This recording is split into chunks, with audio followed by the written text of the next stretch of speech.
Herc, So, yeah, so the term shot callers, and from my affiliation and the people I fuck with, it's more of a term of it. We don't really consider them shot callers. We just like consider them like the G homie. Oh, that's the G homie. So if the G homie calls something, if I respect your gangster enough that I know that you with it too, like I had a story I put on my channel about the homie suicide. He only 2 years older than me, but I respect his gangster from the juvenile to the county jail to the streets to the prison. Like we've known each other our whole lives. So when he said this is what we gonna do, I was all the way with the shit. Let's go. You ain't said nothing. Let's go. So Bloods and Crips, as far as street gangs, not affiliated, not the ones that are in organizations, but the regular Bloods and Crips, they more look at it like the G homies from their neighborhood, the known gangsters. You know what I mean? Like if you a known dude that's really with the shit, I can take you telling me what I should do to this dude over here. Okay. Even if you don't go with me, I can still respect your gangster because I know you would do it. If I know in my mind, or at least I believe you would do it, then I can respect that more. You know what I mean? There's somebody that's like, man, you ain't never did shit. How you gonna tell me to go do anything? Like, come on, man. Nah, we ain't doing that. You know what I mean? And it's a hierarchy, but it's not really like in ours, the way we rock, it's like you can't tell me nothing. You can't tell me nothing. We together, you can't make me do nothing. But if it's my turn, then it's just my turn. You know what I mean? Like if I ain't never done nothing or not, whatever, and okay, this homie was got this coming. We all having a meeting. Hey, we need. Hey, bro, you want to do it? Like who you? Oh, like okay, they just got back from the whole. You three ain't never done nothing. Hey, y'all want to handle that? Okay. Motherfuckers gonna off top be like, yeah, we got it. You know what I mean? Because if you don't, it's kind of looking like you foul anyway. So it's like, damn, you don't want to ride for the car, but you in the car. Like, okay, well, you got to go then. Matter of fact, you got to go. You know what I mean, so it's not like you do have to perform. Let's not. I don't want my message to get mixed up. You do have to perform, but it's the life we chose. But it's not like one person saying, like picking on you, like, oh, you got to go do this. No, you signed up for some shit that you knew came with it. You Hmm. know what I mean? So it's not like you just being bullied or forced or not. Everybody involved in what we involved in volunteer for this shit. We signed up Right. for this shit. So don't cry when they get bloody or don't cry when they get aggressive. This is what it's about. You might get a busted lip. You might get a busted eye. That type of stuff happens in that lifestyle. You know what I Hmm. mean? You might get stabbed. You might have somebody try to stab you. You might have to stab somebody. You know, you never know what might happen. You know what I mean? But you got to be ready for whatever because it can happen in them level 4 prisons in California, man. I mean, Okay. it does really get to life and death on a regular basis, not once in Wow. a while, on a regular basis. Okay.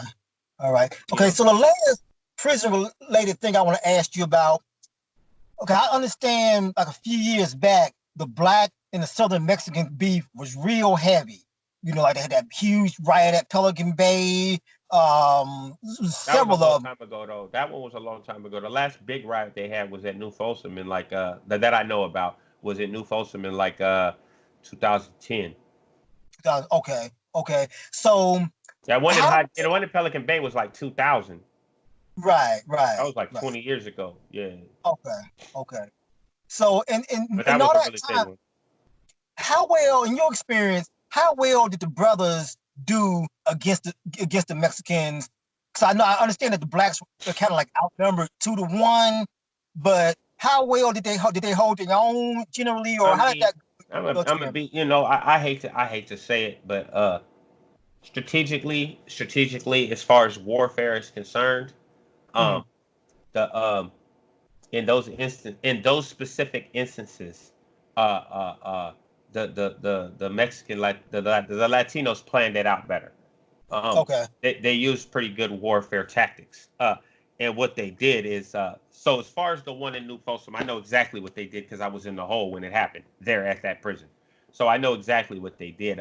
See what happened is the Bloods and the Crips had got into an incident on the yard, uh, and uh, so they put the Bloods and the Crips on lockdown, right? And at Mhm. that prison, they separate by affiliation who gets locked down. So if the Southerners do something to each other, they'll just put the Southerners on lockdown, the Southern Mexicans, right? If the Bloods and the Crips do something, they'll just put the Bloods and the Crips on lockdown, and they'll leave all the Bay Area blacks like programming. Yeah, you guys had programmed just the blood. So what happened is the Southerners and the Bay Areas. Let's just say the Bay Areas, because there's some affiliations involved, but I don't want to speak about the affiliations, the organizations. But there's a hill at the top, which is right next to the Southern Mexican area. And the Southern Mexicans been trying to jockey for that area, so because they didn't want blacks that close to their area anyway. Well, we knew that it was in the air. You know, we was always ready every day in case it popped, whatever. Well, right after the Bloods and the Crips went on lockdown, the Southern Mexicans took that as a chance, and all the Southern Mexicans rushed the Bay Areas when they were by themselves and didn't have no other support to come help. You know what I mean? Oh. So it was more than 2-on-1 in that incident. It was like at least 5-on-1 as far as numbers was concerned. So it's like, no, the brothers didn't fare that well because they were totally outnumbered. We all know that 1-on-1, no disrespect to anybody out there, we're very formidable. You know what I mean? We're very formidable. You know, and that's why every other race that's ever tried to come at blacks, they always have to come with weapons. You know what I mean? They always have to come with weapons, because if you go per person, if you line up, I mean, like I said, I never try to disrespect nobody on my channel, but if you line up 20 blacks and you line up 20 Asians and have them all 1-on-1 fight, I'm pretty sure the percentage is going to come out more blacks winning. You know what I mean? And that's not just disrespect to nobody, but you know, it is what it is. You know, we thankfully from God have been blessed with a lot of natural ability and natural athletic ability. So coming to defend ourselves seems to be easy for a lot of us. You know, and a lot of us all we do in prison is work out. Some other cars, you know, their statures are small, or you know, they're small people or whatever. Like, and I'm trying not to be disrespectful to other races, but it's just like, you know, hey, it is what it is. A lot of times you have to come at us sneaky or outnumber us, because but strategically it's a smart thing to do as far as war, because coming at us when the numbers are even, that's not gonna look good at the end. We're gonna conquer. And there's been many incidents, let's be real clear, where we maxed out other races. There's been many incidents. They just don't get so publicized, you know, because it just don't get publicized like that. They don't publicize all of them. You know, Pelican Bay's got so publicized because somebody got killed, you know what I mean, with a gunshot. And it was such a big thing. And just like the one in that happened in New Folsom in 2010, it didn't get publicized, you know what I mean? But it's like because they really didn't want to expose the fact that they had so many little blacks on the yard with so many Mexicans. You know what I mean? They didn't want to expose that they separated like that up there. They do their own kind of segregation up there. So, you know, don't get it, excuse my language, but don't get it fucked up. We hold our own. We very formidable. It's not like no race is ever running over no blacks in prison, period, without us taking off. The only way you ever get away with anything being another race with us is if you do some sneaky shit and take off on us when we're not paying attention, or take off on us when all of our numbers ain't available. You know what I mean? Like catch the blacks on lockdown and catch a couple blacks. Like this happened in High Desert back in 97 or 96. 2 blacks were coming back from the law library and the whites attacked them when it was just 2 dudes way on the other side of the yard by themselves. But it popped. And all the blacks from the other side ran over there, and we tore their ass up. You know what I mean? So it's like, because all the story, a lot of times brothers ain't just telling the stories. And these other dudes will tell the stories trying to glorify that shit. We're not glorifying it. We do what we do every time. Every time. Okay. You know what I mean? We are far from the low man on the totem pole. We the top 2. We the top 2. And in my mind, we the top. Right. So it's whatever. We might not have had our numbers, but we the top. You know what I mean? That's what's up. Okay. So I want to switch gears here a little bit. So since you've been released, what's been going on with Nate Dogg? Like, what's been keeping you from going back to inside? Oh, well, first and foremost, the main thing keeping me from going back inside is drive, man. Drive. My incessant need for success. Okay. I have a very deeply rooted belief that belief and confidence that I'm going to be an extremely successful person in life, and the only thing, and only person that can stop that is myself. Um, so that's what keeps me going. The fact that I wasted 18 years of my life and I don't have no more time to waste. Mhm. And I don't believe that nothing can stop me but me. So the only way I'm gonna go back is if I want to go back, literally. And people say, "What do you mean?" Well, I don't do things to go back because I don't want to go back. I don't even play with that kind of thing. Like people, I had a friend not too long ago that got arrested for having ammunition in his car, bullets. When you're an ex-felon, you're not supposed to possess any kind of guns or ammunition. But you had bullets in your car. But now you're acting like they're wrong for arresting you. But in your parole paperwork, you're not supposed to have guns. You're not supposed to have ammunition. So you gave them a reason to arrest you. Right. You know what I mean? Me personally, not only am I not giving them a reason to arrest me, I'm not doing it for them. That's how I live my life. Period. I don't do it not to get arrested. I live my life not to get arrested. You know what I mean? It's like, oh, I got a gun here, but I can't take it there because I might get caught. No, I don't associate, I don't participate in anything that's going to get me in trouble because it's about success and being successful.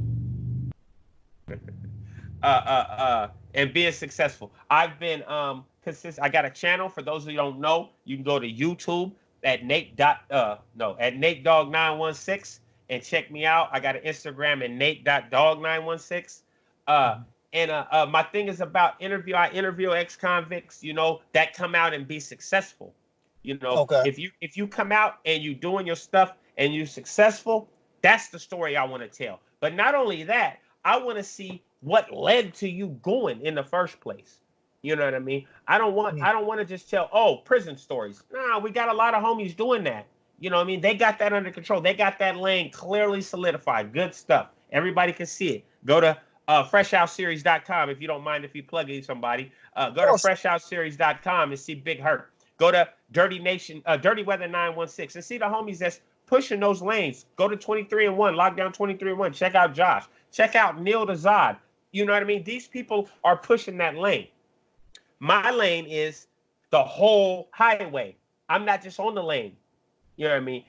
They got lanes. I got the whole highway the way I'm pushing it. And I want to see what happened in your childhood that made you think this was okay, that led to you doing this to go to prison. Then when did you wake up and realize you was walking around in darkness all your life? mhm. And what are you doing now actively every day to wake up and show your kids a better way? Or show society that convicts aren't what you read in paperwork. Right. Just because I've been convicted of a crime, this ain't me. This is me in prison. This ain't me as a man. Mhm. Come on, there's so much more. And that's what I'm doing, man. I got a whole lot of irons in the fire. I'm not really going to speak about a lot of them, but it's about prison reform. And not just prison reform, mental reform of these streets, man. And letting people know that there's more than one way to live your life. Just because you grew up in the hood, that don't mean that's how you have to lock your brain in for the rest of your life, man. Right. It's that simple, man. Growing up rough, like Pac said, growing up rough. That ain't even what we called it. We didn't think we was growing up rough. We was just growing up. You know what I mean? So, but we don't have to stay stuck in that mental mindset, man. Mhm. We can do whatever we want as people. Like I'm not even trying to be on no racial situation, nothing. As people, men, women, white, black, yellow, Mexican, whatever. We can do whatever the fuck we want to do in life. We got to go do it though. Stop listening to everybody else and do what we want to do. And if being incarcerated and being locked up is what you want to do, go do it. Have fun. You know what I mean? And when you're done, wake up, take care of your family, propagate your people out here on a good note. Show your people how not to get locked behind those stoops. You know what I Mhm. mean? And that's what I'm doing, man. 5.5 years. I've been out 5.5 years. I haven't went one day without a job, brother. I haven't went one day without a job. I got a job the day after I got out, and I've been employed better and better jobs ever since. And now I have a career. I drive commercial trucks for a living now. You know what I Okay. mean? So this week, no, I mean, not even trying to floss on people, but this week I signed, tomorrow actually, I signed my paperwork to buy my first house. You know what I mean? Congrats. You know, What's up? sitting right next to me, they can see right here my motorcycle. I'm going to buy another motorcycle. It's not about monetary gain, but at the same time, sometimes you got to enjoy the fruits of your labor. You know what I mean? And show people that I can do all this stuff you see the homies in the hood doing that you look up to. Oh, he got a car with beat and he got nice chains and all this stuff. Man, we can do all that legally, bro. I don't wear all the chains and stuff. I don't do that, but I can afford to. I can afford to. I got the nice cars. I got the nice bikes. I got the nice house. You know what I mean? We can do all this legally, and that's what I want the youngsters to understand, man. Just because you grew up like that, man, don't mean you can't have all that same shit you want, and they can never take it away from us. That's what. Because I had all that shit before I went to prison, and they took it all from me when I went to prison. Okay, that's what's up. And I understand that you kind of, you still sometimes work with the incarcerated brothers. Yeah. Like, is like a book you promoting, like a poetry book you guys?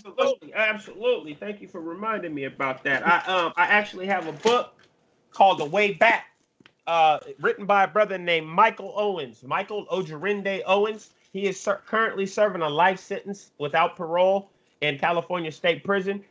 He's been incarcerated about, I believe, 19 years now. This is his second book. I'll see if I can get foreign currency. That's his first one. That's the first one.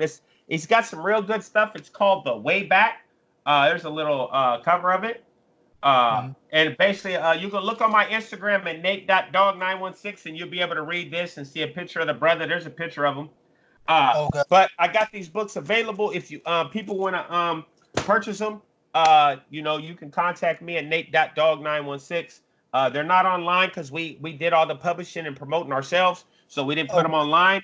But you can contact us. We'll mail them out to you. However you guys want to do it, we could do it. The books are $20 a piece.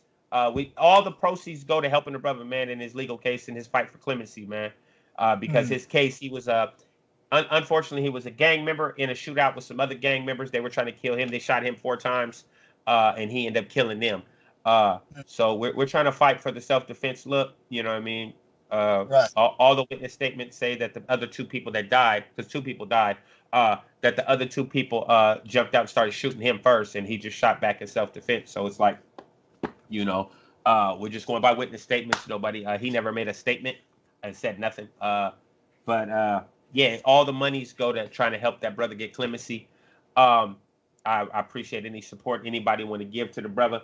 I promise you, anybody who buys books from that, all the money goes directly to him for his case. I have no connection other than I got a lot of love for the brother. I've done time with the brother. I've walked yards with the brother. I've fought in riots with the brother. I'm promoting him. As far as me personally, I'm pushing my YouTube channel. If anybody wants to help, you know what I mean? I can always use help because all my personal monies go to building my empire, my house, my cars, my everything, my kids. I got 10 kids. Yeah. So all mine go to mine. Yeah. So if anybody feels like they want to support this Nate Dogg 916 shit, you can always go to my go to my page, and I got a PayPal on my page and all that if you want to support me buying more camera equipment or whatever.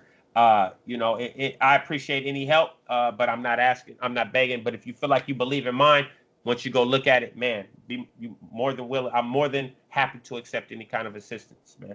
But it's Nate Dogg 916 on YouTube, or Nate.Dogg916 at Instagram, man. But yeah, let's keep it pushing, man. And which the best one to contact you to get the book? On the Instagram? Instagram, yeah. Hit me on the Instagram, Nate.Dogg916 if people who are interested in the book. And then we can figure out the way to make it as safe for the people and their money so they can believe they get it. But the book, technically, look, I say the book is $20, right? I'm really only charging $15 for the book, but I'm charging postage, shipping, and handling. So I got to ship it to you. So that's why I say $20. So I'm assuming, I'm hoping it's only $5 to ship the book. So hopefully I don't have to come out of pocket. But if I do, hey, it is what it is. $20 for the books if they get at me. It's good. And any other donations, if anybody want to donate to his cause or my cause, we accept all donations. We don't charge Unlike other people, we don't charge, but we do accept donations if people believe in what we're doing. Exactly. And all we're trying to do is show that, as far as like this book and me, is we more than our crime, man. We more than our circumstances, man. We real men out here trying to take care of our families and do our stuff the right way, man. And just so you guys know, anybody watching this channel, man, I'm a working man. I work hard every day. I have one day off a week. That's today, and that's when I do this YouTube stuff. You know, so I'm not some guy that's just sitting on his couch begging you guys for money. So any kind of support you guys give me, believe me, it'd be well garnered. Put it that way. That's what's up. Well, brother, I appreciate you taking your time and your day off to interview with me. You know, I had just hit this brother up yesterday, and he rapped with me. He was like, all right, we can do it. So I really appreciate that, you know. Absolutely, I know you're pretty sought after. Your channel's blowing up, so you could have just passed me. But I'm glad, you know, you gave me the opportunity. Yes, and I could say you a good shining example to the brothers that, hey, I might have grew up in these circumstances, but I don't have to be. You know what I'm saying? We control our own steps. Right. A lot of young guys grow up thinking, oh, well, I'm from the ghetto. I'm always going to be the ghetto. It don't have to be like that, you all. And this brother's right here, living proof. He got out of prison after 17 years, got a job the next day, and been working ever since, about to get his own crib. He got his bike. Like I said, it ain't about material. Like I said, enjoy the fruits of your labor. He's doing his thing. So any young cat out there saying this, it ain't no such thing as a generational curse or bloodline curse. You can, if you want better, you can do better. And this brother right here, living, breathing proof. So you go out and check his channel out, get that book to help the brother out, and just, you know, watch this. He got a lot of positivity going on his channel. So check the brother out. So like I said, brother Nate, I sincerely appreciate your time, brother. And maybe we can, you know, we'll keep it going for the future, bro. And if I can say one last thing before I go, man, if y'all don't do nothing else, man, stay loyal to yourself, man. Stay loyal to yourself. Don't let nobody take you off your square, man. Decide what you want to do and do it. Don't let nobody dissuade you from nothing. Because other than that, you living your life for somebody else and not for you, man. Shit. So, all right, let me stop.